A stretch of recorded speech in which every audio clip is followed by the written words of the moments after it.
A ceia do Senhor é uma participação nos emblemas do corpo e do sangue de Jesus, como expressão de fé nele, nosso Senhor e Salvador. Nessa experiência de comunhão, Cristo está presente para encontrar-se com seu povo e fortalecê-lo.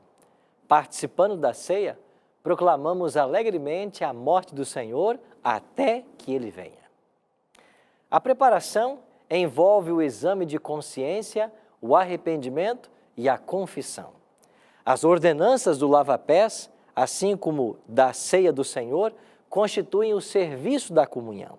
Portanto, Cristo instituiu essas duas ordenanças para nos assistir ao entrarmos em comunhão com Ele. Por ocasião da Páscoa, havia um costume no antigo Israel. As famílias judaicas removiam de casa todo o fermento e todo o pecado, antes do primeiro dia da semana dos pães asmos, os pães sem fermento. Da mesma forma, devem os crentes hoje confessar todos os seus pecados, incluindo a inveja, o orgulho, a rivalidade, espírito de ressentimento, egoísmo, e se arrependam antes que possam entrar no mais profundo nível de comunhão com Deus. Foi com essa finalidade que Jesus instituiu a ordenança do lava-pés. Ele não apenas deixou o exemplo, como também insistiu em que deveríamos segui-lo, prometendo-nos uma bênção se o fizéssemos. Jesus disse: ora, se sabeis destas coisas, bem-aventurados sois se as praticardes. A cerimônia do lava-pés é um memorial da humilhação experimentada por Cristo em sua encarnação e vida de serviço.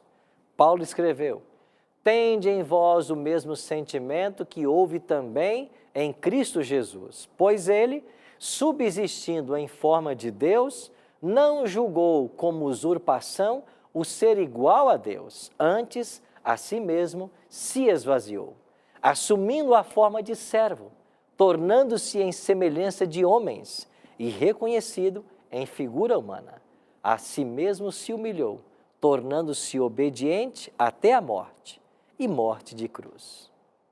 Por isso, Deus o exaltou sobremaneira e lhe deu o nome que está acima de todo nome, para que ao nome de Jesus se dobre todo o joelho, nos céus, na terra e debaixo da terra. Toda língua tem que confessar que Jesus Cristo é o Senhor, para a glória de Deus Pai. A lavagem dos pés operava mais que a limpeza dos próprios pés. Quando Pedro solicitou que Jesus lavasse o corpo inteiro, Jesus respondeu: quem já se banhou não necessita de lavar senão os pés. Quanto ao mais, está todo limpo. Mesmo sendo batizados, ainda continuamos a pecar.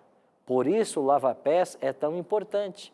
Ele é o constante e reincidente símbolo de nosso arrependimento e confissão de pecados. É como se a cada tempo fôssemos rebatizados. O serviço do lava-pés demonstrou o amor de Cristo por seus seguidores, até o fim. Naquela mesma tarde, Jesus disse: novo mandamento vos dou, que vós ameis uns aos outros, assim como eu vos amei, que também vós ameis uns aos outros. O mandamento era novo para os discípulos que, como eu e você, não amamos uns aos outros. O lava-pés faz parte de um rito maior, a ceia do Senhor, que ocupou o lugar da Páscoa, praticada no Antigo Testamento. A Páscoa encontrou seu cumprimento quando Cristo, o Cordeiro Pascal, ofereceu sua vida. Antes de sua morte, foi o próprio Cristo quem efetuou a substituição, que significava o grande festival do Israel espiritual sobre o novo concerto. Assim como no festival, ou como o festival da Páscoa, comemorava a libertação de Israel da escravidão egípcia, a ceia do Senhor comemora a libertação do Egito espiritual, ou seja, a escravidão do pecado. Durante a ceia, os fiéis participam do pão sem fermento, que simboliza a carne de Cristo.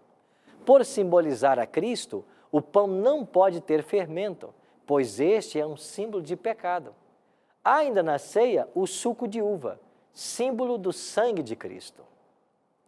Comer a carne de Cristo e beber o seu sangue é uma linguagem simbólica aplicável à assimilação da palavra de Deus, por meio da qual os crentes mantêm comunhão com o céu e se habilitam para desenvolver uma vida espiritual. Jesus afirmou: as palavras que eu vos tenho dito são espírito e são vida. Os crentes se alimentam de Cristo, o pão da vida, ao participarem da palavra vida, da vida, que é a Bíblia. Com esta palavra vem o poder vivificador de Jesus Cristo. O lava-pés e a ceia do Senhor nos concede o privilégio da comunhão coletiva com Cristo e nos recorda que Jesus em breve vai voltar. Ele mesmo disse: porque todas as vezes que comerdes esse pão e beberdes o cálice, anunciais a morte do Senhor até que ele venha.